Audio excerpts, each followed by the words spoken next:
The day I found out my wife won the lottery wasn't the day she told me. It was the day her lover did. But I'm getting ahead of myself.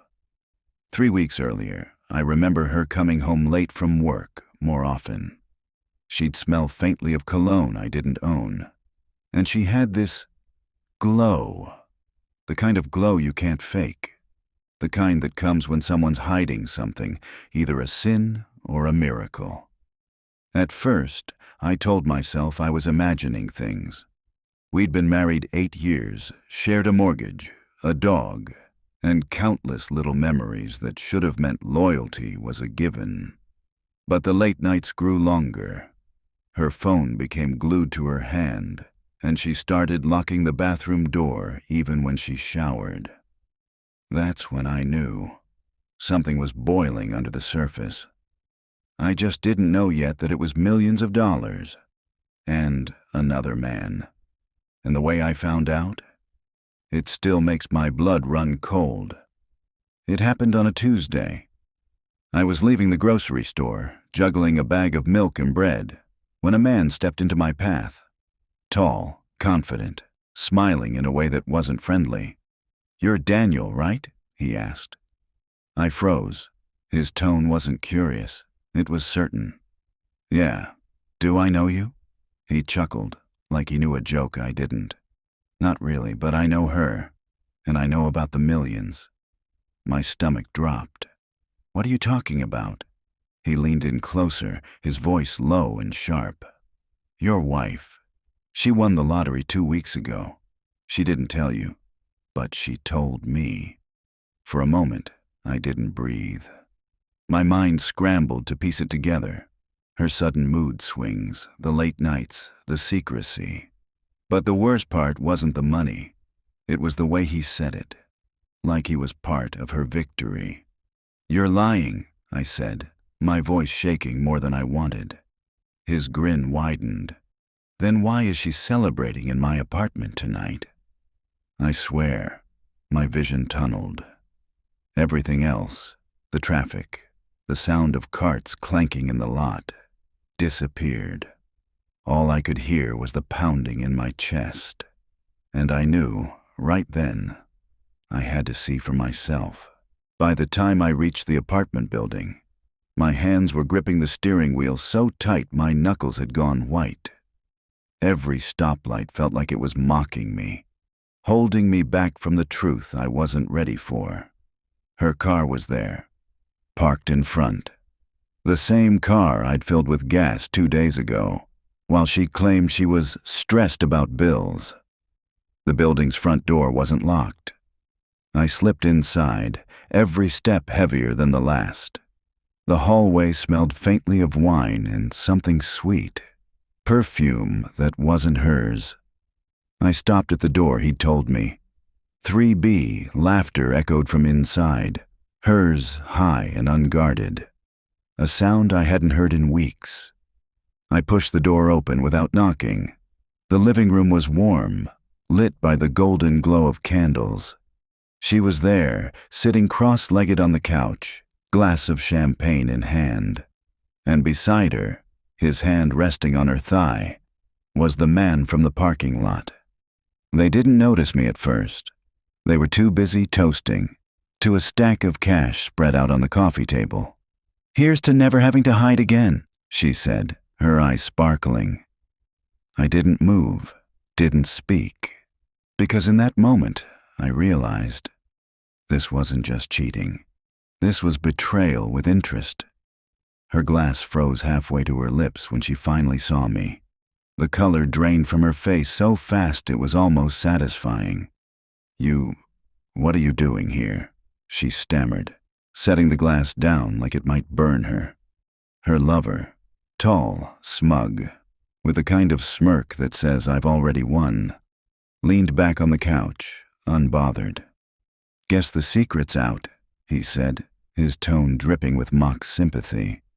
I stepped forward, my eyes fixed on the cash. "Millions, huh? That's a lot of zeros to hide from your husband." She opened her mouth, but he cut in, chuckling. "Oh, she wasn't planning to share. Not with you, not with anyone. I'm the one she's been..." Investing in. That's when I noticed something strange. He wasn't looking at her anymore. He was watching me. Not like a rival. Not like an enemy. Like an ally.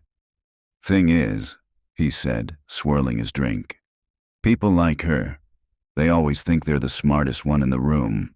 They forget the game has more than two players. Her voice cracked. What are you talking about? He leaned forward, resting his elbows on his knees, his smirk turning cold. I'm talking about the fact that you've been lying to both of us, and I don't like being played. Her champagne glass trembled in her hand. I felt my heart slow down, not from fear, but from the sudden, dawning realization. I wasn't here to fight him. I was here to win with him.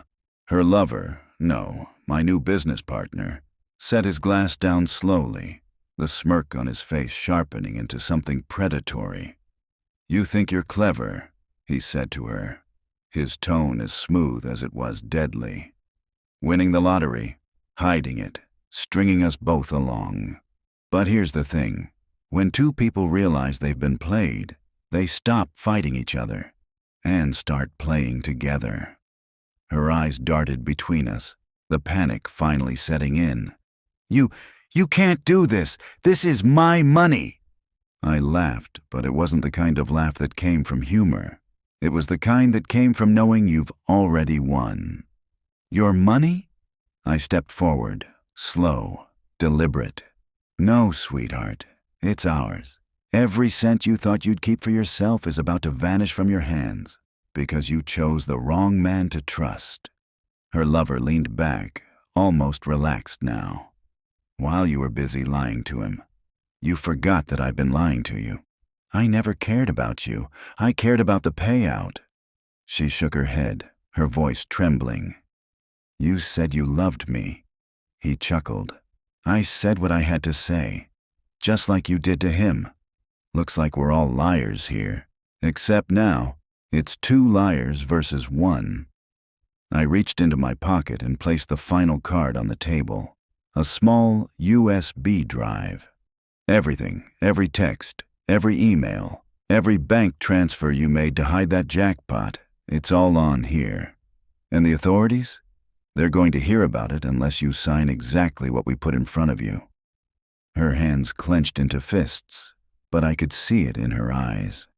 She knew she was finished. And as the silence stretched, I realized something. It wasn't about revenge anymore.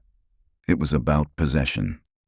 She leaned back in her chair, her posture softening, her eyes flickering between mine and his.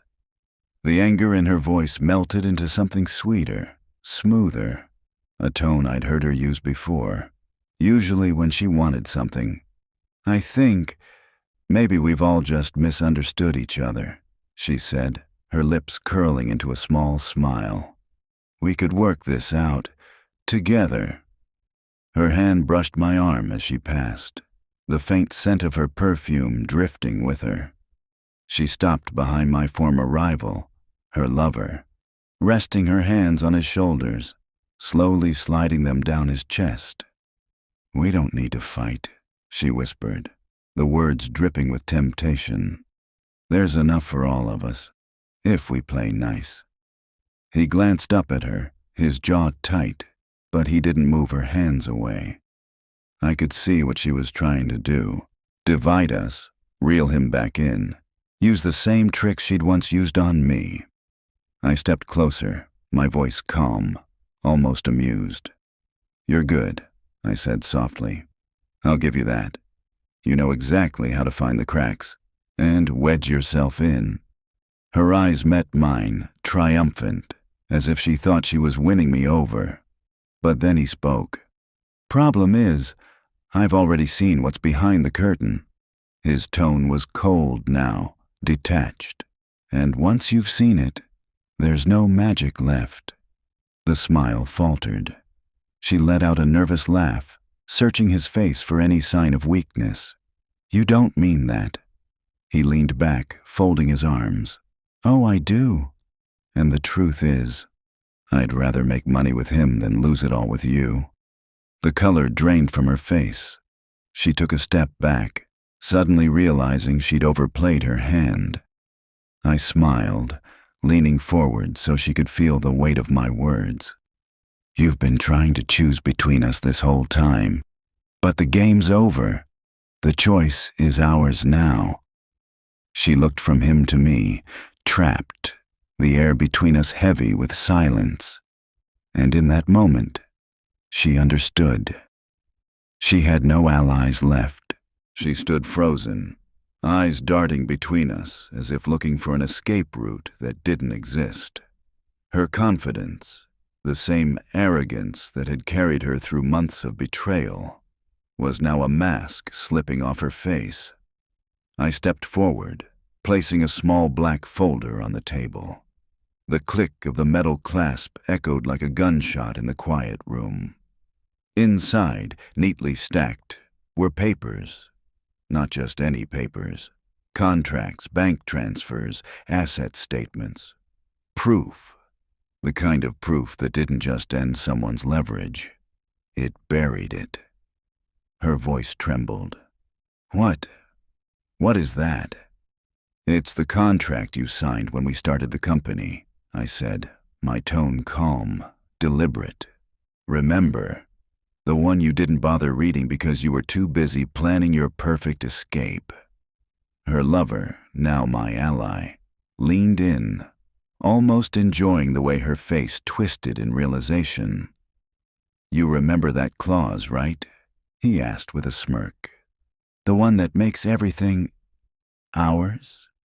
She blinked rapidly, as if trying to piece it together. "Number, that's not possible. You what?" I cut in, my voice low. "You trusted me to be an idiot. You thought you could outplay me. I wrote this agreement with one rule in mind. The one who walks away with nothing." Her lips parted, but no words came. She finally understood. Her betrayal had already been checkmated months ago. The silence was broken only by the faint hum of the ceiling fan. My ally slid the pen toward her. "Sign the transfer, and we walk away. Try to fight it, and we'll let the courts take everything." Her hands trembled as she reached for the pen, the weight of defeat sinking in. I leaned closer, my voice almost a whisper. "You should have told me about the lottery win. We might have split it. Now, we'll be the ones spending it." The pen scratched across the paper, the sound sealing her fate. The moment her pen left the paper, the energy in the room shifted. She didn't know it yet, but she had just handed over not only the company, not only her slice of the assets, but every single dollar of her lottery winnings. I sat back in my chair, letting the silence sink in. My ally, her former lover, leaned casually against the wall, his eyes never leaving her. The man she thought would help her escape was the very man who had been helping me close the trap. "You know," he said slowly, "when you first told me about the lottery win, I thought you were clever." He let the pause hang, watching her eyes widen. "But then I realized you were stupid enough to trust me while betraying him." She turned to him, horror etched into her face. "You?" "Yes," I cut in, my voice like steel. "He came to me weeks ago, said you were planning to take the money, leave me with nothing. We compared notes, and decided it was time to return the favor." Her breathing quickened. "Why? Why would you?" "Because loyalty pays better," he said, smirking. "And he offered me something you never could. Partnership." She glanced at the folder, as if hoping it was all some elaborate bluff. But the signatures were real. The transfers were already in motion. Every account she thought was hers alone was now ours. I leaned forward, my voice dropping to a whisper she'd never forget. "You thought you were the one playing chess, but you've been a pawn since the moment you lied to me." Tears welled up in her eyes. rage, fear, disbelief, all tangled into one choking silence. I stood, straightened my jacket, and looked at my partner. "Let's go. We have money to move." We walked out together, leaving her sitting in that quiet room, her empire in ruins, her winnings gone, her lover gone. She had dreamed of freedom, wealth, and revenge. Instead, she got a front-row seat to her own destruction, and for the first time in months, I smiled.